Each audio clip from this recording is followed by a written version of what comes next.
വിഷ്ണുശാലിനിയുടെ latest എപ്പിസോഡിൽ പപ്പിയാണെങ്കിൽ ആ school bag താഴെ ഇട്ടിട്ട് അച്ചച്ചാന്നും പറഞ്ഞ് ഓടി ചെന്ന രാഘവൻ നായരെ കെട്ടിപ്പിടിക്കുകയാണ്. അന്നേരം രാഘവൻ നായരെ സ്റ്റിക്കും കളഞ്ഞിട്ട് അയ്യോ എന്നും പറഞ്ഞ് അങ്ങ് നിലവിളിക്കുകയാണ് കരഞ്ഞുകൊണ്ട്. എന്നിട്ട് അങ്ങ് കൊച്ചിനെയും പിടിച്ചുകൊണ്ട് ആ സെറ്റിലേക്ക് ഇരിക്കുന്നിട്ട് അങ്ങ് പൊട്ടി കരയുകയാണ് കുഞ്ഞിനെ കെട്ടിപ്പിടിച്ച്. അവസാന കാലത്ത് എൻ്റെ കുഞ്ഞിനോടൊപ്പം കഴിയാനുള്ള യോഗം എനിക്കില്ലാതായിപ്പോയില്ലല്ലോ, എന്നെ എന്തിനാ ഇങ്ങനെ ഇട്ടേക്കുന്നത്, അങ്ങ് എടുത്തുകൂടെ എന്നും പറഞ്ഞ് അങ്ങ് കുഞ്ഞിനെ ചേർത്ത് പിടിച്ച് കരയുന്നുണ്ട്. പപ്പിയും കരയുകയാണ്, രാഘവൻ നായരും പിള്ളയും പൊന്നിയും ഒക്കെ കരയുന്നുണ്ട്. ശ്യാമയ്ക്കും അത് കണ്ടിട്ട് സങ്കടം വന്നിട്ട് അച്ഛാന്നും പറഞ്ഞ് ഓടി ശ്യാമയും അടുത്തേക്ക് വരികയാണ്. അവസാനം അച്ഛ എന്തിനാ ഇങ്ങനെയൊക്കെ പറയുന്നതെന്നും പറഞ്ഞ് ശ്യാമ ഇങ്ങനെ മുട്ടുകുത്തി രാഘവൻ നായരുടെ അടുത്തേക്ക് ഇരിക്കുന്നുണ്ട്.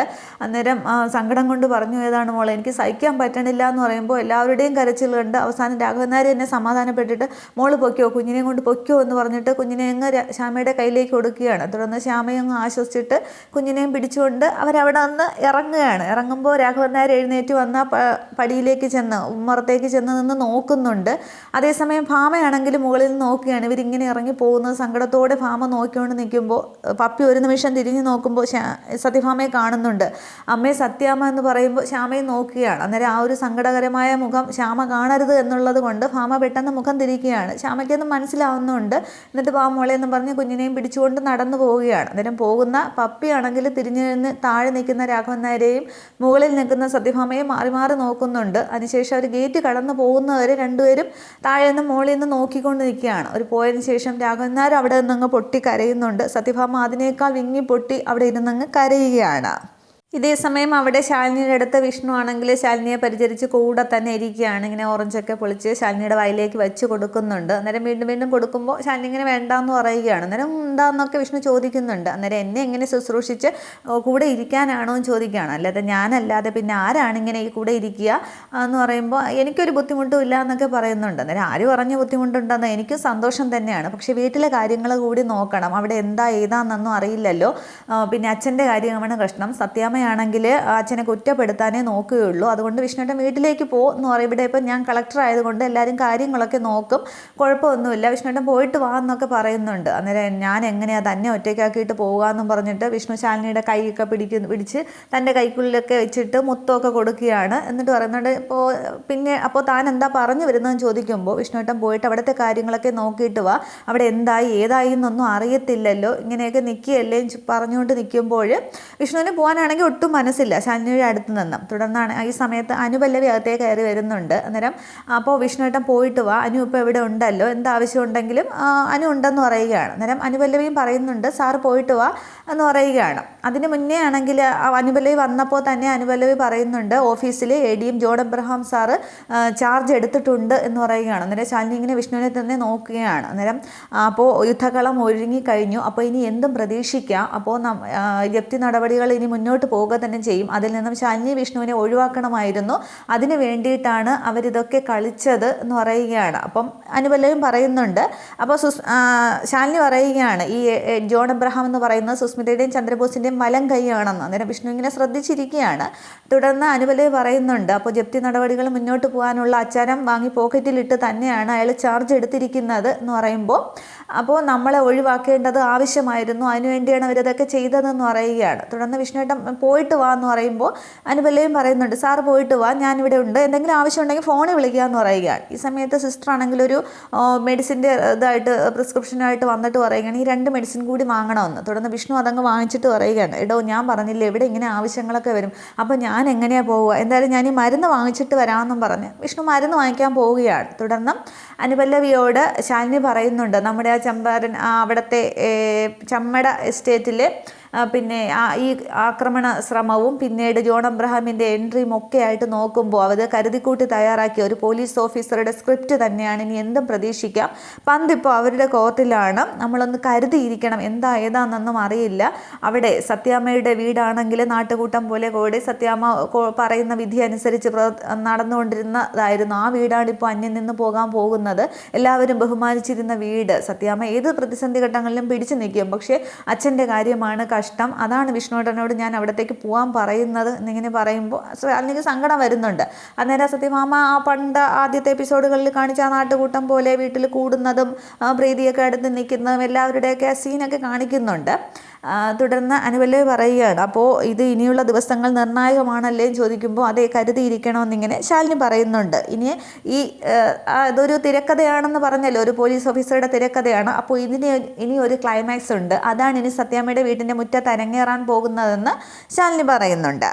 ഇതേ സമയം ശാരദാമ്മയാണെങ്കിൽ സത്യ ഒരുക്കി സ്കൂളിൽ വിടാനായിട്ട് ഒരുക്കി മുറ്റത്തേക്ക് ഇറങ്ങുമ്പോൾ ശാന്തയും കൂടെ ഇറങ്ങിയാണ്. അന്നേരം അവിടെ ഗേറ്റിൻ്റെ അപ്പുറത്താണെങ്കിൽ കുറേ വണ്ടി ആളും ഒരു പോലീസ് കോൺസ്റ്റബിളിനെ കാണിക്കുന്നുണ്ട്, കുറച്ച് ആളൊക്കെ കൂടിയിരിക്കുകയാണ്. അന്നേരം പിന്നെ ശാന്ത ചോദിക്കുന്നുണ്ട്, അവിടെ എന്താ ആൾക്കൂട്ടം ചോദിക്കുമ്പോൾ റോഡല്ലേ ആൾക്കാരൊക്കെ കാണുമെന്ന് ശാരദാമ്മ ശ്രദ്ധിക്കാതെ പറയുന്നുണ്ട്, അതെന്താണെന്ന് കാണിക്കുന്നില്ല. അപ്പോഴാണ് ശ്യാമയാണെങ്കിൽ പപ്പിയും കൂടി ഓട്ടോയിൽ വരുന്നത്. ഓട്ടോയിൽ നിന്ന് ഇറങ്ങുന്ന പപ്പിയാണെങ്കിൽ ശാരദാമ്മയെന്നും പറഞ്ഞ് ഓടിച്ചെന്ന് ശാരദാമ്മയെ കെട്ടിപ്പിടിച്ചങ്ങ് കരയുകയാണ്. അന്നേരം ശ്യാമയോട് ചോദിക്കുന്നുണ്ട്, എന്താ മോളെ കുട്ടി എന്തിനെങ്ങനെ കരയെന്ന് ചോദിക്കുമ്പോൾ അവിടെ നിന്ന് ഇറക്കി വിട്ടതിൻ്റെ സത്യാമ്മയുടെ വീട്ടിൽ നിന്ന് ഇറക്കി വിട്ടതിൻ്റെ വിഷമമാണ്.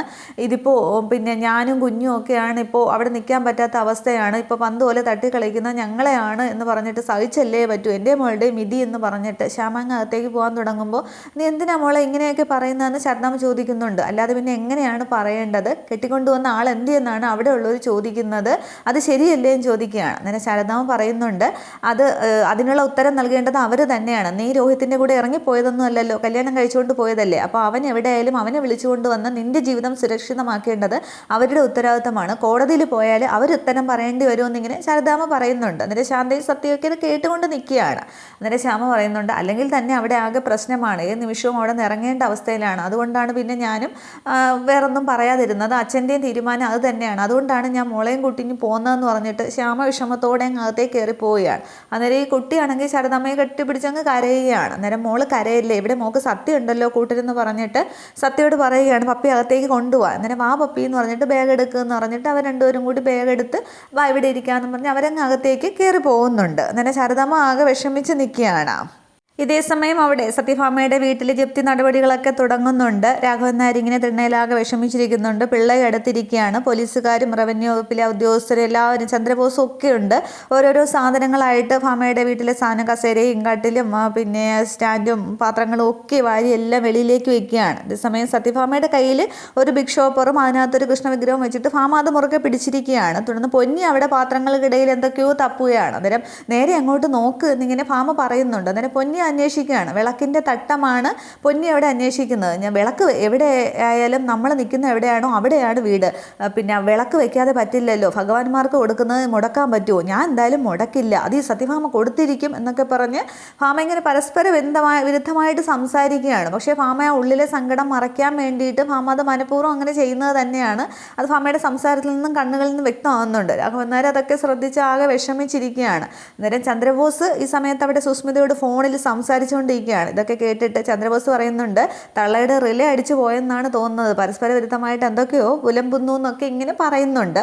ഈ സമയത്ത് വിഷ്ണു ഇങ്ങനെ ബൈക്കിൽ വരുന്നുണ്ട്. വിഷ്ണു ബൈക്കിൽ വരുമ്പോൾ ഈ ഒരു കാഴ്ച കണ്ട് വിഷ്ണു ആകെ ഇങ്ങ് തകരുന്നുണ്ട്. എന്നിട്ട് വിഷ്ണു ഇങ്ങനെ ഭാമയുടെ അടുത്ത് അമ്മയെന്നും പറഞ്ഞ് ചെല്ലുമ്പോൾ വന്നോ, കൂട്ട് കിടക്കാൻ പോയവരൊക്കെ വന്നോ, എന്നിട്ട് ആ കൂട്ട് എന്തിയെ, അതങ്ങ് പോയല്ലേ എന്നിങ്ങനെ ചോദിക്കുകയാണ്. അന്നേരവും വിഷ്ണു പറയുകയാണ്, ഇതൊക്കെ അല്ല മകൻ അച്ഛനും അമ്മയ്ക്കും വേണ്ടി എവിടെയെങ്കിലും കടത്തിണ്ണ വല്ലതും കണ്ടുപിടിച്ചിട്ടുണ്ടോ, എവിടെയായാലും പോയി കണ്ട് സ്ഥലം ഉറപ്പാക്കാൻ നോക്ക്, പിന്നെ വേറെ ആരെങ്കിലും വരുന്നതിന് മുമ്പ് വല്ല പാലത്തിൻ്റെ അടിയിലോ തിണ്ണയിലോ എവിടെയെങ്കിലും ഇരിക്കണ്ടേ എന്നിങ്ങനെ പറയുകയാണ്. അന്നേരം വിഷ്ണു ഇങ്ങനെ ഭാമയെ ശ്രദ്ധിക്കുന്നുണ്ട്. പക്ഷേ വിഷ്ണുവിൻ്റെ മുഖത്ത് നോക്കിയാതെയാണ് ഭാമ ഇതൊക്കെ സംസാരിക്കുന്നത്. അന്നേരം വിഷ്ണു പറയുകയാണ്, അമ്മേ നമ്മളിതൊക്കെ പ്രതീക്ഷിച്ചതല്ലേ എന്ന്. അന്നേരം അമ്മ വിഷമിക്കേണ്ട എന്ന് പറയുകയാണ്. അന്നേരം വിഷമമോ, ഈ ഈ ഭാമയ്ക്ക് ഒരു വിഷമവും ഇല്ല, ഇനി ഒരിക്കൽ വിഷമിക്കാനും പോണില്ല. പിന്നെ എൻ്റെ ഇപ്പോൾ വിളക്കിൻ്റെ തട്ടം കാണാറില്ല, എവിടെയായാലും വിളക്ക് വെക്കണമല്ലോ, ഒരു പൊന്നി അങ്ങോട്ട് നോക്കുക, അവൾ കാഴ്ച കാണാൻ നിൽക്കുകയാണെന്നൊക്കെ പറയുന്നുണ്ട്.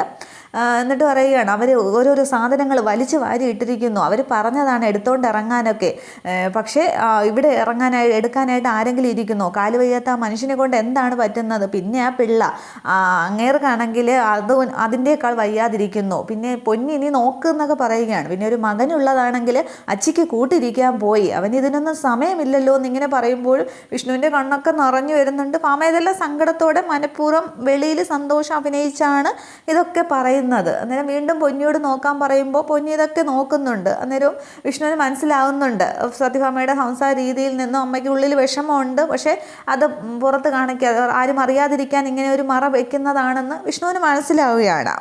തുടർന്ന് വിഷ്ണു ആണെങ്കിൽ പതിയെ രാഘവൻ നായരുടെ അടുത്തേക്ക് ചെന്നിട്ട് ഇങ്ങനെ കൈയും കെട്ടി അങ്ങ് നിൽക്കുകയാണ്, ആകെ സങ്കടപ്പെട്ട്. അന്നേരം നീ വന്നോ എന്നിങ്ങനെ ചോദിക്കുന്നുണ്ട്.